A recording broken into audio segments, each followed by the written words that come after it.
तो civil for all में आप सभी का स्वागत है। ये एक नया सीरीज़ है टेंडर एंड इट्स टाइप, जिसमें हम आगे कॉन्ट्रैक्ट्स के बारे में और उससे जितने भी रिलेटेड टर्म्स है और फिर बिलिंग से रिलेटेड वर्क करेंगे। जो बिलिंग इंजीनियर है या एस्टिमेशन कॉस्टिंग अगर आप कर रहे हैं तो उसमें आपको ये बेनिफिट देगा। तो इस सीरीज़ का इसलिए हमने नाम रखा है बिलिंग एंड एस्टिमेशन। तो इसका पार्ट 1 है। तो अगर आपको अच्छा लगे तो लाइक, शेयर, कमेंट, सब्सक्राइब कीजिएगा। चलिए शुरू करते हैं। तो सबसे पहले टेंडर्स होता क्या है? ये एक तरह का लिखा हुआ ऑफर होता है जो एग्जीक्यूट करता है ऑनर स्पेसिफाइड, जो भी उनका ऑनर के द्वारा स्पेसिफाइड रिक्वायरमेंट होता है उसको, जो कि प्रिपेयर किया जाता है एडमिनिस्ट्रेटिव डिपार्टमेंट के द्वारा सभी अप्रूवल लेने के बाद। और इसे जो NIT होता है, जिसका फुल फॉर्म होता है नोटिस इनवाइटिंग टेंडर्स, उनके द्वारा ये प्रिपेयर किया जाता है। जैसे मैं आपको एक एग्जांपल लेके समझाता हूँ। मान लीजिए आप एक ऑनर है, आपको अपने घर का सिंपल वाइट वॉशिंग कराना है। तो इसके लिए आप एक टेंडर निकालते हैं और उसमें स्पेसिफाइड करते हैं कि आपको किस तरह का क्वालिटी का पेंट चाहिए, किस तरह का आपका फिनिशिंग चाहिए। तो ये एक तरह का टेंडर हुआ जो आपके द्वारा स्पेसिफाइड किया हुआ है कि आपको कैसा वर्क चाहिए, और उसके द्वारा आप एक टेंडर निकालते हैं। तो ये सिंपल फॉर्म था जो कि आप जनरल समझ सके। तो इसी को हम टेंडर कहते हैं कि कोई भी काम को किस तरह से आपको किस ढंग से कराना है उसको निकालना। तो किस किस तरह का टेंडर्स होता है उसको हम देखते हैं। चलिए, और इसको हम सबसे पहले देखते हैं कि किस किस तरह से इसको इनवाइट किया जाता है। तो आप किसी भी एडवर्टीजमेंट न्यूज़पेपर में दे सकते हैं, नोटिस बोर्ड में इसका एडवर्टाइज दे सकते हैं, या फिर अभी वेबसाइट में भी ये दिया जा रहा है। और या आप किसी को कोई लेटर देकर भी इसको आप किसी को प्रमोट या कॉन्ट्रैक्टर को बुला सकते हैं। ये डिस्क्रिप्शन दिया जाता है कि आपको किस तरह का काम चाहिए, कितने समय में आपको ये काम करवाना है, क्या आप उसके लिए कॉस्ट यानी पैसा देंगे, और उनको एक अर्नेस्ट मनी जमा करना पड़ता है। ये सब भी इसमें मेंशन्ड होता है कि आपको कितना अर्नेस्ट मनी जमा करना पड़ता है।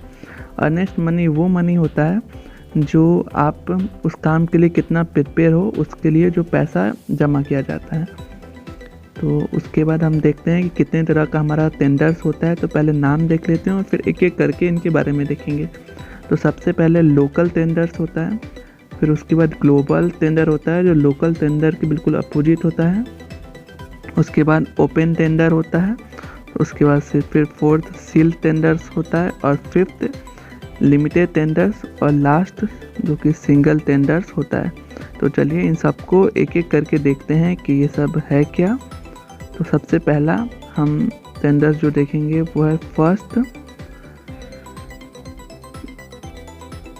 वो है लोकल टेंडर्स। लोकल टेंडर्स वो टेंडर्स होता है जिसमें हम कोई भी लोकल काम के लिए अपने आसपास के जो कॉन्ट्रैक्टर होता है उनको इनवाइट करते हैं कि लोकल छोटे मोटे काम के लिए। तो इस तरह के टेंडर को हम लोकल टेंडर कहते हैं। इसके जस्ट अपोजिट यानी ग्लोबल टेंडर, यानी जितने भी आप कॉन्ट्रैक्टर है बड़े बड़े पूरे वर्ल्ड से आप उनको बुलाते हैं। ये बेसिकली बिग प्रोजेक्ट के लिए इनवाइट किया जाता है।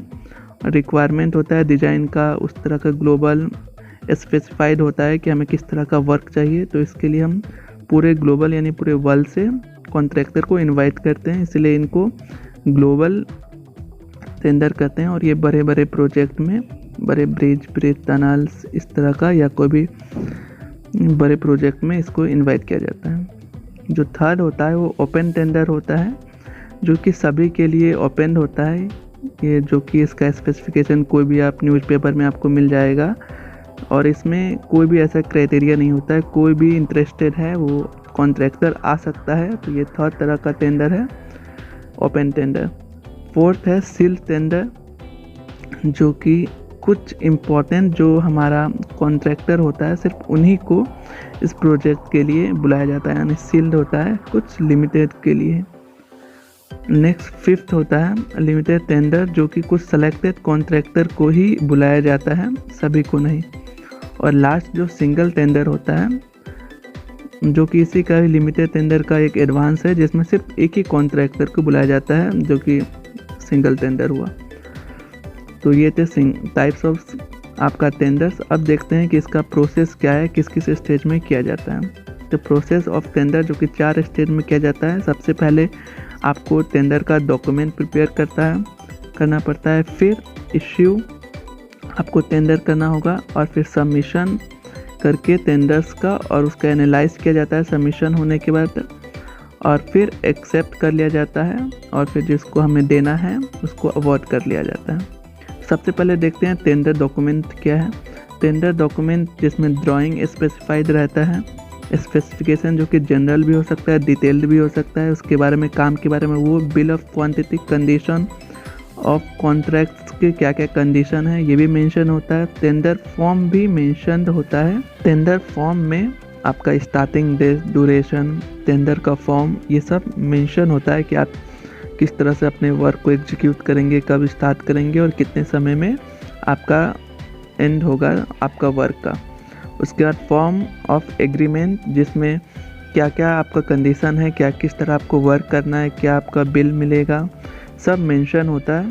साथ साथ ये फॉर्म ऑफ बॉन्ड जिसमें आपका कॉन्ट्रैक्टर का, आपका ऑनर का और साथ साथ थर्ड पार्टी का भी साइन रहता है। थर्ड पार्टी वो पार्टी होता है जो कि रिस्पॉन्सिबिलिटी लेता है कि हाँ ये काम सही से कर पाएगा। इन केस वो नहीं कर पाया तो पूरा थर्ड पार्टी का ये रिस्पॉन्सिबिलिटी हो जाता है कि वो किस तरह से उसे करवाए या फिर वो खुद करे, तो इसलिए थर्ड पार्टी का भी इसमें साइन होता है। साथ साथ जो मैंने आपको टेंडर ड्राइंग बताया उसमें प्लान, सेक्शन, एलिवेशन तीनों तरह के ड्राइंग भी मेंशन होता है। तो ये रहा process of tender.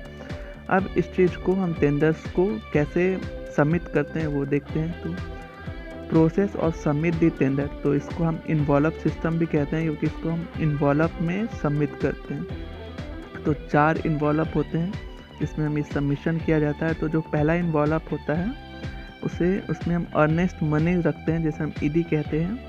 Earnest money वो मनी होता है जो कि अगर आप इस टेंडर के लिए कितना ज़्यादा अगर आप है कि नहीं सिंसियर इस चीज़ के लिए कुछ मनी होता है जो कि इस प्रोजेक्ट के 1 से 2% होता है, वो मनी इस इन्वॉल्व 1 में रखा जाता है। इन्वॉल्व 2 में कॉन्ट्रैक्टर का technical certificate, work experience, registration form, tax detail, ये सब इन्वॉल्व 2 में रहता है। इन्वॉल्व 3 में टेंडर जो फॉर्म आया है उसका सब स्पेसिफिकेशन रहता है, उसमें सब कुछ लिखा रहता है। और जो इन्वॉल्व 4 होता है उसमें ये तीनों जो आपका इन्वॉल्व है वो रहता है। मैंने आपके लिए बनाया भी है साइड में, देखिए रेड कलर का। ये मान लीजिए इन्वॉल्व 4 है और इसके अंदर इन्वॉल्व 1, इन्वॉल्व 2 और इन्वॉल्व 3 रखा जाता है। तो सबसे पहले इन्वॉल्व 4 जो होता है ओपन किया जाता है, फिर इन्वॉल्व 1 जो कि ईडी यानी अर्नेस्ट मनी रखा जाता है, फिर इन्वॉल्व 2 और फिर इन्वॉल्व 3। तो ये था प्रोसेस ऑफ सबमिट और उसका ओपनिंग कैसे किया जाता है वो। उसके बाद जिस कॉन्ट्रैक्टर का सबसे कम रहता है जो बिडिंग यानी कम उसने पैसा रखा जाता है उसको ये मिल जाता है। ज़रूरी नहीं जिसका कम पैसा रहे उसी को मिलेगा बिडिंग। कई बार अगर इसके पास एक्सपीरियंस कम है या टेक्निकल नॉलेज नहीं है या कुछ और रीज़न से भी चीफ इंजीनियर को पूरा ये राइट होता है, अधिकार होता है कि वो किसी और को भी ये टेंडर दे सकता है। लेकिन इसके लिए उनको एक स्पेसिफिक रीज़न देना पड़ता है कि हाँ इनके पास टेक्निकल नॉलेज की कमी है, एक्सपीरियंस कम है या कोई और रीज़न हो। तो इस कारण ये चीज़ ज़रूरी नहीं है कि जिसका सबसे कम बिडिंग रहे उसी को मिले। हर चीज़ चीफ एडमिनिस्ट्रेटिव के द्वारा देखा जाता है, उसके बाद ही ये उनको अवॉर्ड किया जाता है कॉन्ट्रैक्ट या टेंडर। तो ये था पूरा प्रोसेस कि किस तरह से हम करते हैं टेंडर्स।